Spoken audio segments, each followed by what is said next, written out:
Welcome back. Yes, my name's Emily, And I am Charlotte. and this is Surviving Online and Cuss Words. Before we get started, quick trigger warning for discussions of sexual assault, sexual abuse, childhood sexual abuse, and emotional abuse.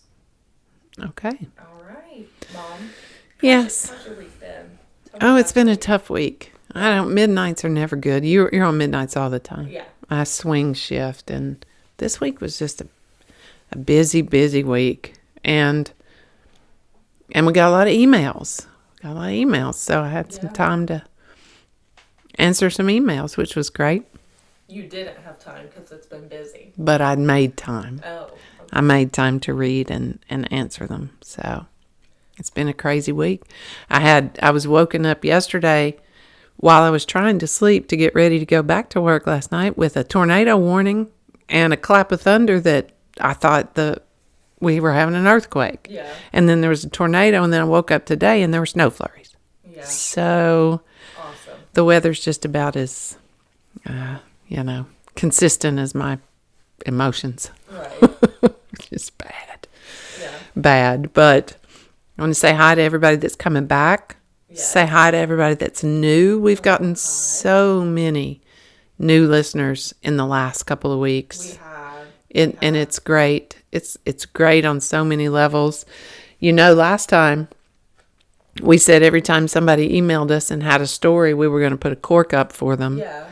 And we had our one little cork from Guadalupe last time we recorded, and I have 22 corks to add today. And while that is a great thing because 22 people felt comfortable enough to reach out and tell their story to me, it's sad that 22 people had stories to tell. Right.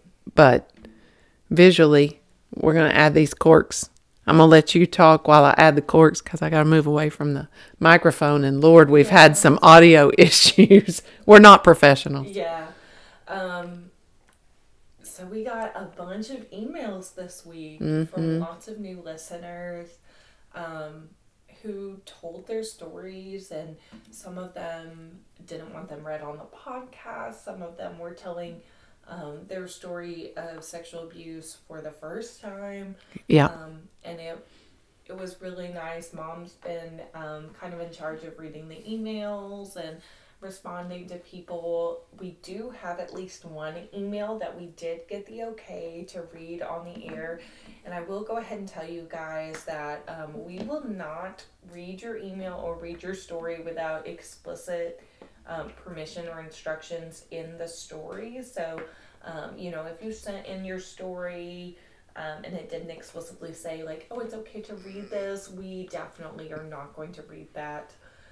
So definitely feel like the only you two can email and tell us private things if you want to, and then if you want your story to be shared, we will absolutely do that as well. We're hoping, if we continue to get stories, it's all about experiences, not feeling alone through what you're going through. So I love to read stories because even as a survivor who's kind of been going through this healing process for a while now, it's still nice to hear a story that's very similar to your own, because it is very isolating to go through this. Mm-hmm. There were so many that said, I'm not giving anything away here, but just said, I can't believe the similarities between what you guys are saying and what I felt, and I don't feel alone anymore. I don't feel crazy anymore.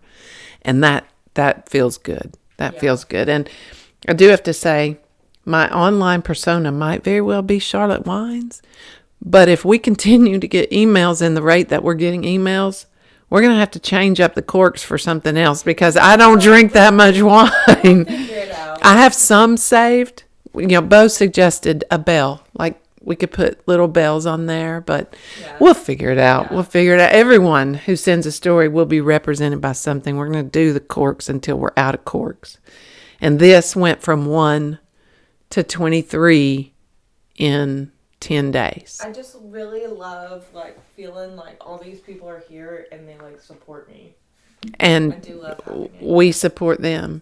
And And again, just like Emily said, I have been responding, reading and responding to the emails. So there were some great emails. There were some really touching stories, but that is extremely private and personal information. I only had 2 emails that gave explicit instructions. One said, you can read it, you can share it, but I want to be anonymous. And the other said, absolutely do not, under any circumstance, share this. I'm anonymous, and this is just a story for you and Emily. So unless you give me explicit instructions, I'm always going to assume you don't want it read and you don't want it shared, that's just for us. So you might have picked up that what we're doing today is we are reading through some of our listener emails. This will be kind of a listener emails episode, and we're just going to start with one of the first emails that we received. I mean, we had Guadalupe's email last week. Yeah. So this week we're going to read one of these stories. She also has a question at the end that I think that we're going to address. I haven't heard this email, so this will be the first time that I hear. Well, before we get to that, how's the wedding planning going?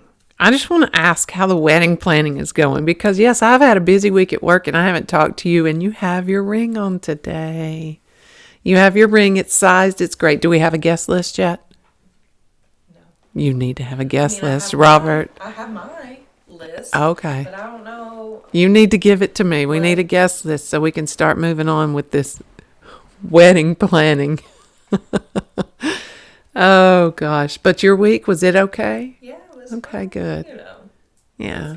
I mean, we got to check in. It was a busy week. That's good. I mean, busy is good. But we'll move on to our one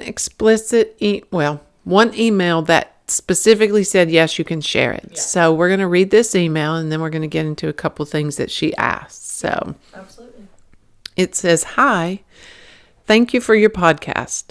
It's helped me realize that I was molested or sexually assaulted a few times growing up.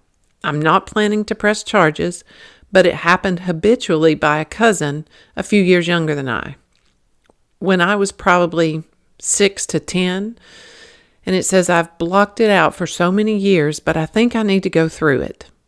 He would play doctor with me and touch my body parts that I wouldn't like, and he also would have me do the same to him. I don't know where to go next, but I'm thinking I'm going to start journaling, which that's a great thing to do. I mean, that's a great thing to do first. Go ahead, because if this podcast triggered memories and they're just starting to come in, you've blocked them. And journaling and talking to yourself and writing them down is going to bring it out, and I think that's a great thing to do. I've blocked the man's wife who used to peek in on me in the porta-john at my parents' work when I'd use the bathroom. I used to stuff toilet paper in all the holes, but I'd see one of his big brown eyes every time with the toilet paper gone. I told my mom, I think, but she never did anything. I'll make sure that shit never happens to my daughter. I'll do the unspeakable for that little girl. I know that feeling too, just the protection. I remember running to the bathroom when he'd be busy or begging my sister to go sit outside and make sure he didn't come in.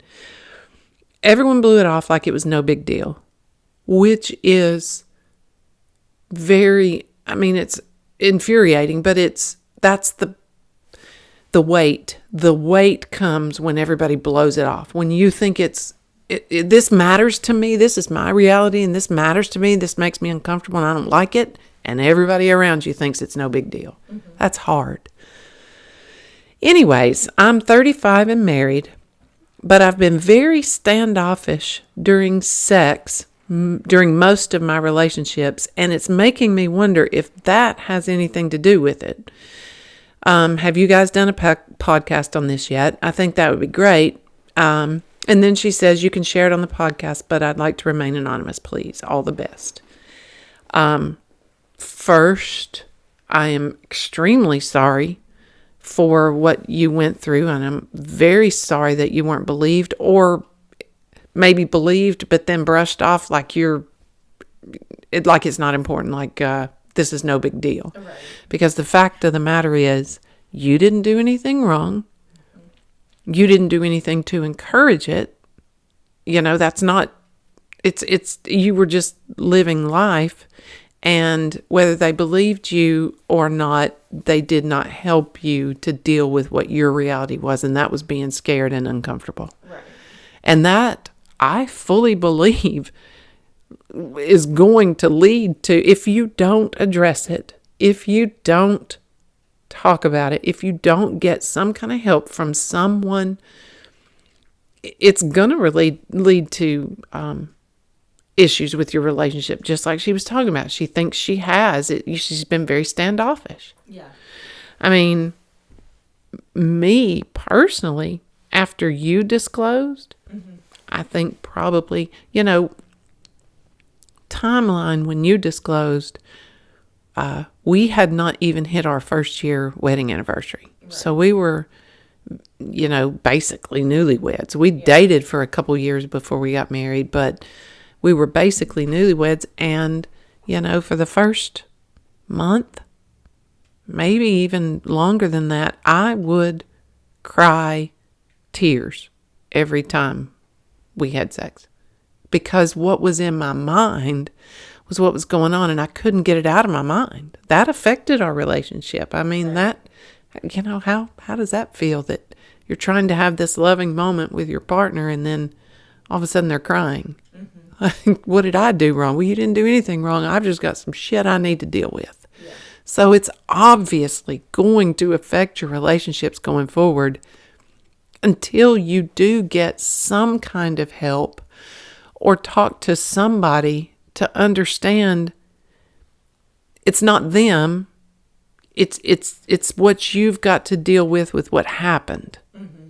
Right? So it's hard to explain to them because it's that old, it's not you, it's me. But in a lot of cases it is. Like, I've got to get this out, and I've got to understand that affected them, know how that affects my relationships, understand how to proceed with caution, and try your best to make everything a healthy relationship. In the email she said, right, she was married, 35 and married. So you've got a relationship now. Let me make sure. 35 and married. And you talked about a daughter. So there is some healthy aspect of it. And if you've got somebody, I can only hope that is somebody that understands what issues had come up. So, I guess I'll kind of answer from my point of view as also being somebody who was sexually abused. I have a lot of physical side effects, right? I cannot stand when someone touches me, especially without asking. I can't stand it. So, like, if someone comes behind me at work and, like, grabs me around the shoulders, like, it startles me. I get very easily startled. That'll be part of it. I'm very easily scared, very easily startled, and then I just get this general discomfort when people touch me and I'm not expecting it. And then, there's obviously, like, a lot that goes on between me and my fiance about regarding that. One big thing that we're really struggling with is I just do not like to be touched. I don't want you to hug me. I don't want you to lean on me. I don't want you to put your body weight on me. I don't want you to touch me. And he finds that, like, obviously, like, he's a normal person and he wants to be held and he wants to be cuddled, and here I am, like, dude, if you loved me, you wouldn't touch me at all. You know what I mean? Right. And that's something that, like, at the same time, that's, like, something I have to work on, because when I am in those comfortable moments, I do enjoy it. I do enjoy expressing physical love for my fiance, you know, when we're cuddling and stuff, but like when I'm not and then I think about it, I really don't want to. And like, they'll like Robert will like fall asleep on me, and it makes me so angry. It like really fills me with anger. Well, don't touch me. I was just going to say it's almost the same way, and these might be some repressed issues, but like if I'm in bed and, I'm on my side of the bed and he's on his side of the bed, and I'm asleep, and I wake up and he is at all touching me, if his hand's on my back or if his foot's over, I get angry. It's like you have tried to come into my area without consent, and it makes me mad. Yeah. And I can't do anything because he's asleep, but I sit there and suffer with it until I go back to sleep. And I honestly have these, how dare you? You didn't ask. You didn't wake me up. If you're going to put your hands on me, wake me up. But he's asleep too. He's not doing it on purpose. But my reactions are such that, it's like I need to carry around a form that everybody signs. You have consent. So it's unrealistic. Yeah. It's unrealistic, and it's still things that we deal with every day. And even beyond personal relationships, which I assume the question was, boyfriend, girlfriend, spouses, significant others, that's what she was asking. Yeah. But even on friendship levels, I really am unfair to people. I'm very unfair because of my trusting issues. I'm unfair mentally. Right. I think she was asking that, but I'm saying it affects all of it because, I'll meet a man. Hey, how you doing? My name's Bob. Well, I'm Charlotte. And in conversation, he'll say something like, yeah, I'm the assistant coach of the 4th and 5th grade cheerleaders. And I am automatically put a wall up. He doesn't, I don't give the benefit of the doubt anymore. It's like, why would you be that? When he might have been a great cheerleader in his day, and he is just truly doing great things and coaching these girls. I have unfair things that linger because of the trust issues. Like, why would you want to have anything to do with, 5th and 6th grade girls? That's just wrong. And that's not fair to a good person. Yeah. I give good people bullshit of my own. They don't, they don't see it because it's in me. It's the poison that's inside me. But it affects every relationship, personal and friends. Kind of the broader question is, how are any interpersonal relationships affected? Yeah. Because fundamentally what sex abuse breaks down into is a lack of trust between two people and a crossing of boundaries. And trust is built when you put these boundaries up and they are maintained. And right. So basically what you're dealing with is like a deep fundamental loss of trust. So you're going to deal with that in all your relationships. Yeah. Until you address it, and you're probably still going to deal with it. You're just going to be more knowledgeable. You're going to know better. And, I responded to an email this week. I won't talk about the email, but you're going to learn coping mechanisms. And I told this lady, there are times that I just have to stop and put my feet on the ground and say, this, you're feeling this way, and this is because you are an empath. This is why. It's not because you feel bad. It's not because you feel sorry for a person. It had to do with feeling sorry, the occasional, it's hard to even say out loud, but the occasional feeling I get of feeling sorry for your abuser being in prison. I stop when those feelings come because I'm extremely empathic, and I take on the feelings of the person in front of me, and I say to myself, I feel sorry for a person, an individual who's in prison. I do not feel sorry for him. And you have to, so understanding it gets you into being able to cope with it. Not necessarily get rid of it, but cope with it. Well, let's not get too sidetracked. Let's continue on with the theme of how prior abuse affects relationships. Right.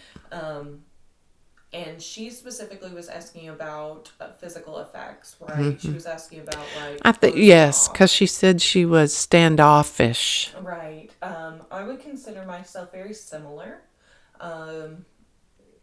Very hard. I went through periods of, like, feeling like the only people who would like me are people who had sex with me. And then I kind of swung the other way and completely closed off. So, it's definitely really difficult. And it's something that I still struggle with all these years later. And it's something that we're still working on. But, like, it's hard. And the only thing that has ever helped is communication. Is sitting down and talking, like, this is how I feel, like, and we have just, like, set up this communication where we can pull the plug, like, anytime. There have been plenty of times where we're, like, having sex and, like... Something's wrong. I don't feel good. I'm done. Like, stop it. Like, some horrible memory will, like, pop into my head, and I'm like, nope, all done. And that does affect people, and that's something that you work through, and that's your individual journey, and...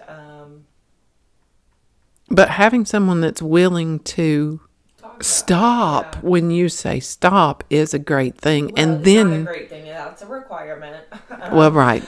Not just a great thing, but also a requirement for a partner. You have to have somebody who will work with the fact that you are gonna, have things pop into your head. You are gonna need to stop because the physical act of sex is so closely tied to the sex abuse. You're obviously going to have memories that pop into your head. You're doing similar things that, that maybe only happened during the sex abuse. So, obviously, that's not just great. That's a requirement that you have somebody who stops and knows. But more importantly, you can't, on that same vein, you can't expect them to know that you are all of a sudden uncomfortable. Without telling them. After the fact, I actually had this memory pop into my head and I was uncomfortable the whole time. Because they want to be there. If there's someone who loves you, they should be there wanting to support you. They want to know that you've had this, change in what's going on with you physically and emotionally. And they should want. Because someone that loves you and supports you wants to hear at the moment, I'm uncomfortable. Right. They don't want to hear 30 minutes after, hey, that really, really made me uncomfortable, because that's going to make them feel bad. Yeah. Someone who really loves you and is there to support you. So, yeah, the communication is key. And this whole realization that you've just had and the journaling and things like that are the first step. But, yeah, I think that's going to affect every relationship. Yeah, so I think even if you didn't know that it was affecting it, yes. Yeah. Go back and look. It affected it. Yeah. It affected it. And now that you know, you can work on it and move forward. And that's all we ever want to do is just get better every day. Yeah, because that's all sex is another act of trust, another act of nonverbal trust, and there's a lot of vulnerability tied to it that is very easily, that again, those feelings come up from when you were abused. So absolutely, even subconsciously, it definitely affects you because you're in that same position of being at someone else's mercy in a way. You don't have any power. Yeah. And once you start talking about it, once you start dealing with it, then you are in a position where at the moment that you feel uncomfortable, you can address it. Right. And you have someone that loves you and supports you, and they're going to address it with you. Right. And they're not going to take it personally because they love you. Mm-hmm. And that's a great thing. So, yeah, to answer your question, we believe that. We're not experts, but in our humble opinion. Yeah, in my experience. And that's experience. Kind of what I've seen when it comes to physical reactions to abuse, even if, you haven't addressed it yet, or maybe you're just now realizing that, hey, maybe what happened when I was little was abuse. Like, all of that, does affect your physical relationship with your partner, even if you are married to them, and even if you've been married a while, even if you have kids with them. Like, all of that still comes back. So opening up the communication is the first step. That'll help you be less standoffish, because if you have a way to communicate and just say, okay, here are my boundaries. Mm-hmm. If this happens, we'll do this. If not, we'll continue this way. And being, and it may feel awkward at first if you're from like a super closed off family that maybe doesn't discuss sex. But I would definitely just sit down like with who you're married to and say, this is what's going to help me stay comfortable throughout, and just talk through it so that nothing's a surprise for you. And if you can trust them, that standoffishness will absolutely begin to lighten up. Right. I mean, obviously there's still a lot of things I'm dealing with. I'm supposed to be going to physical floor, pelvic floor physical therapy to help, and I've been putting that off because I don't want a stranger around my pelvic floor. So I haven't gotten to that yet. There are still things I'm personally dealing with that isn't exactly the best way to address things, but you just do things how you need to do them. It doesn't. But yes, it's a valid point, and it's smart to see that even now. Right. Like, you sit there and you think, this was abuse, and I wonder if it had anything to do with it. Well, hell, that's the first step. Yeah. You've realized that, it did. Yeah. It did, because that's smart, and that's self-protection. We have to take care of ourselves. We have to take care of ourselves. This week, in reading these emails, has been, there's a lot of stories out there. There's a lot of stories, and it has been heart-wrenching to read some of the emails. And it's been very, it's like a double-edged sword, because it's wonderful that we have these 23 corks up there and these people who can now say they are not alone, and they can share their story, and they can feel good about sharing their story. But it's fucking sad that they had them in the first place. It is what it is, but it's been hard. But there are people that have said they're still going to reach out, and they're going to send more stories, and we've got, sometimes it's just really, really sad. I'm sorry. I didn't mean to go there. No, that's okay. But it's just so sad. Yeah, well, sometimes. Is it the actual details that people are putting in the story, or is it just sheer number, or it's both. It's like I would finish an email and respond, and then there would come another one, and I don't know. And they would say things like, I don't feel alone anymore. And it's just sad for me as an extremely empathic person that they felt sad and alone for all that time. And so they're kind of happy tears. They're kind of, thank God you're not alone anymore. Thank God you've got an outlet, because we will be here and we will read them and we will support you and we will respond and we will help in any way that we can. Right. I'm meeting next week with the director of our local children's advocacy center to see how we can help each other.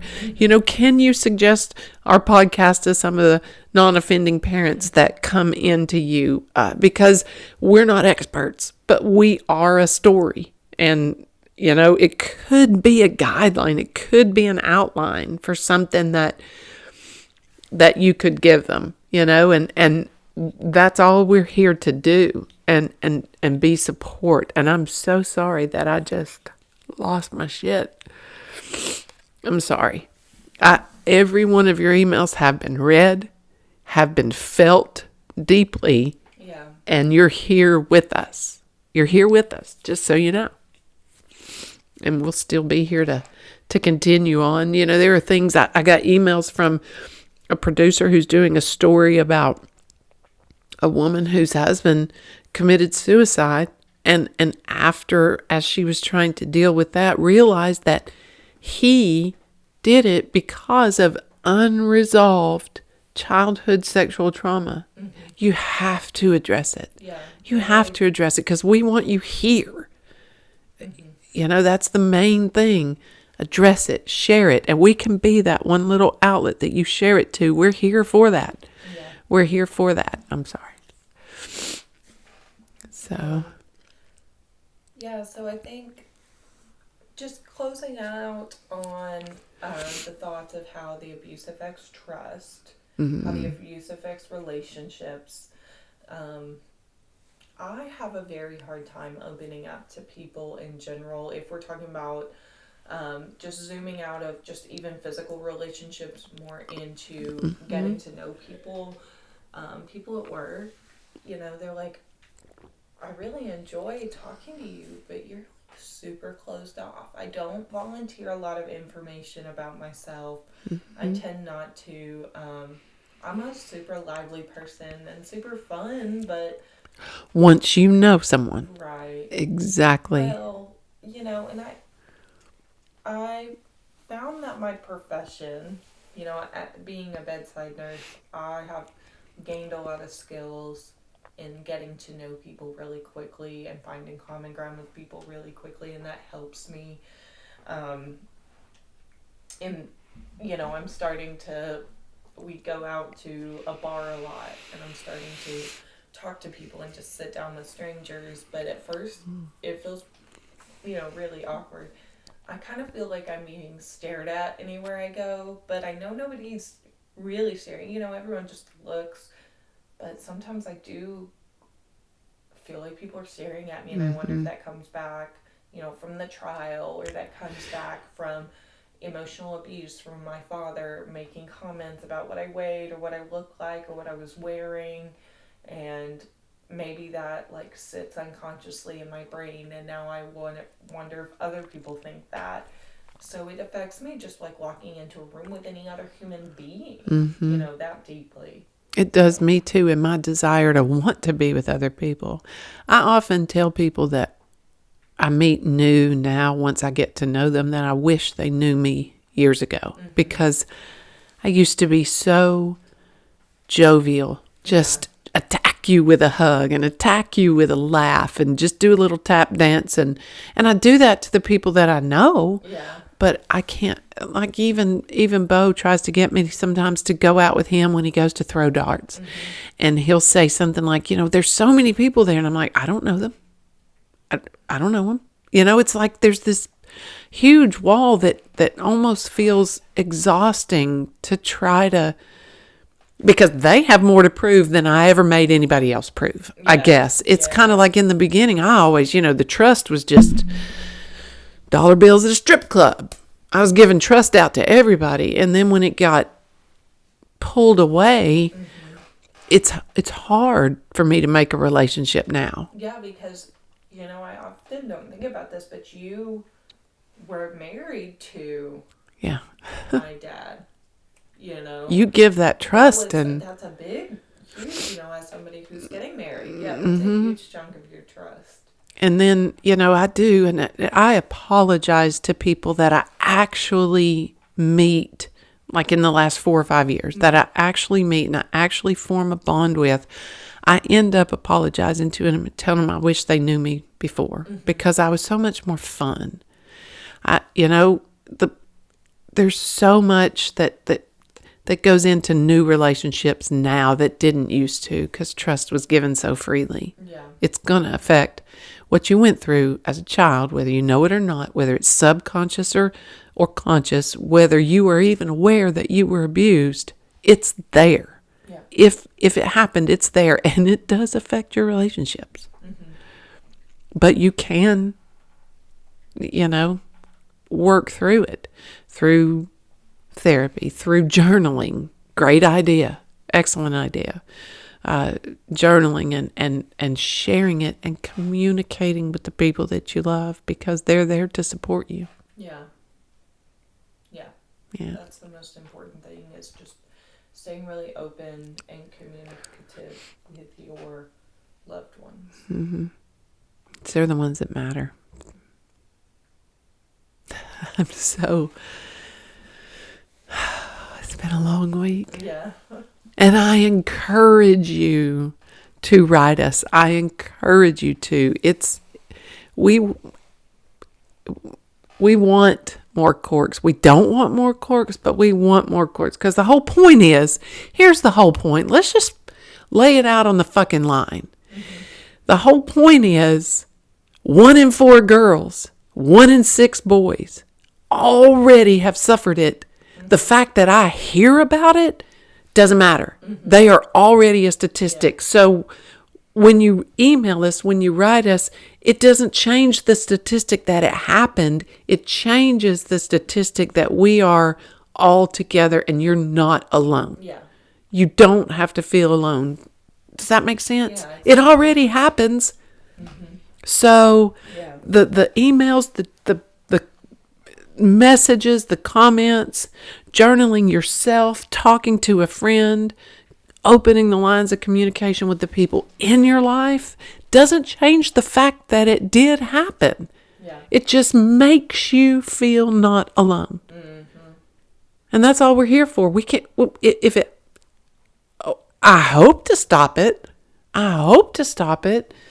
But our goal now is, if it happened, you're not alone. Right. We're here. So, let me just add, we're hoping, we had a great podcast today, I think, talking about our listeners and talking about, I say that as I sobbed in the middle of it all, but next week we had another listener email, and this is not a listener who had a Me Too kind of story to tell. She just was sending a message saying, I love that you're doing what you're doing, but she would love to hear from Alex. Mm-hmm. As a sibling, and as it happens, I am traveling to Colorado next week to see Alex. So we're going to test our technical skills. And we're going to have Emily here. Yes. And Alex and I in Colorado, and we're going to try to record next week's podcast with the 3 of us and get some Alex insight. And I don't know if you can tell, but I'm super excited. Yeah, we're going to interview Alex and kind of get his perspective as a sibling whose parent sexually abused a child. Again, he was not sexually abused or hasn't disclosed that to us. And kind of what it was like to lose a parent. One day, this is my dad, I love him.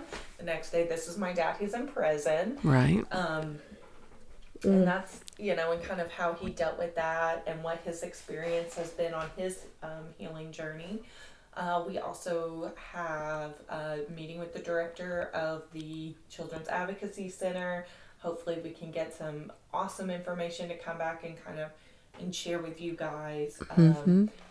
I also have my fiance, Robert, wants to come onto the podcast and do an episode about what it was like experiencing sexual abuse as a boy.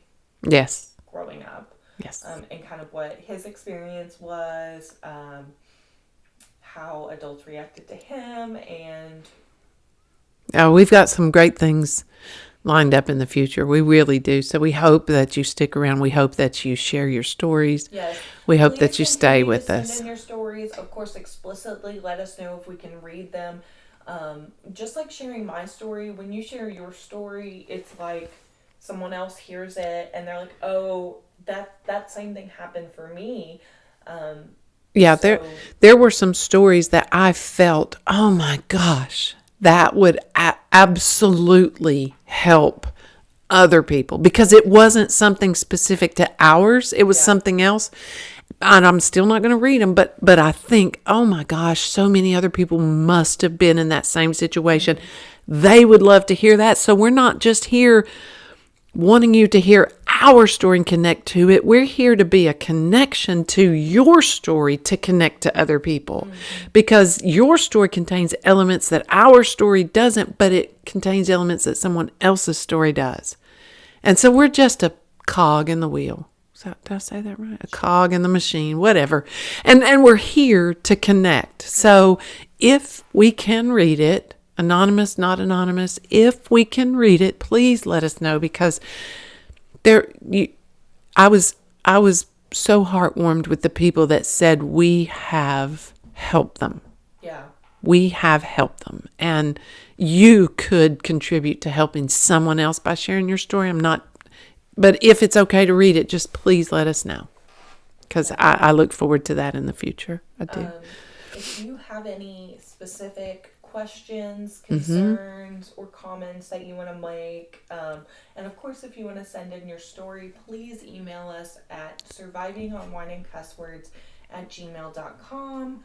We've got survivingonwineandcusswords.com, which links us to all our YouTube videos, all Socials. our audio, socials. We have an Instagram. Just have 4 or 5 little posts on there, but we're trying to pump it up, and we've gotten some more followers on Instagram. And every week, like I said, we're going to update our cork picture on the Instagram. So, if there's any updates, we'll put it on there. So Surviving on Wine and Cuss Words, Instagram, website, and at gmail.com. Yeah.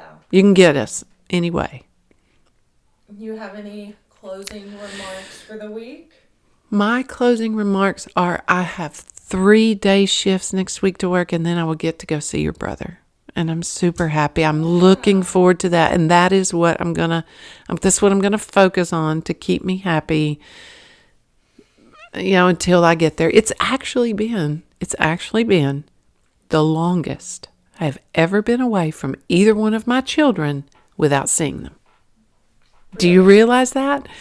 We went to see him in September, around Bo's birthday, in September. I have never been that long without physically seeing, hugging, being with either one of you, because you were at school and you were away, but we had weekends every here and there. Yeah. You can't just weekend a 5-hour flight to Colorado. Right. You got to plan that shit. You got to save money for that shit. Yeah.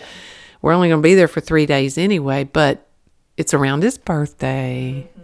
It's going to be like 6 feet of snow, and I hate that, but I love him. But this is actually, I am in the midst of the longest time I've ever been away from either one of you in my life. I'm so happy that you're here now. It's hard. It's hard, especially like he was sad the other day and he FaceTimed me, and I wanted to hug him so bad. I just wanted to hug him, and I couldn't, because you can't just jump on a plane and go. But when he got sad, within 2 weeks, I had plane tickets and said, I'm going to see him, because I love him and I miss him. And I'm so glad that you're here with me now. And I'm so glad that you're happy with your partner. And I'm so glad that you found some peace and happiness. Those are my parting words. Yeah. You have peace and happiness. We work on it every day. It doesn't just come. Yeah. We work on it every day, and we're here to help you work on it too. Yeah. You're beautiful people. For every bit of communication that me and Rob got right, we got 10 wrong. That's right. You know what I mean? That's right. I agree. We finally just figured out how to talk to each other and how to It's like you have this big jigsaw puzzle, and for every time it didn't match, yeah, you figure it out. you figure it out, and there's the piece. So, get Thank your you. therapist. Start journaling. Take your medicine. Email us at survivingonwineandcusswords@gmail.com. Have a wonderful week. Have a happy new year. Yeah, this is going to be a great year. I said it last time. This is going to be a great year. I don't know why. I just have this feeling.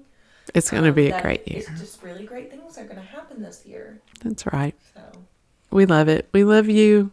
Thank you for coming, and cheers. Cheers. Bye, guys. We'll see you next time. Bye. Bye. Awesome.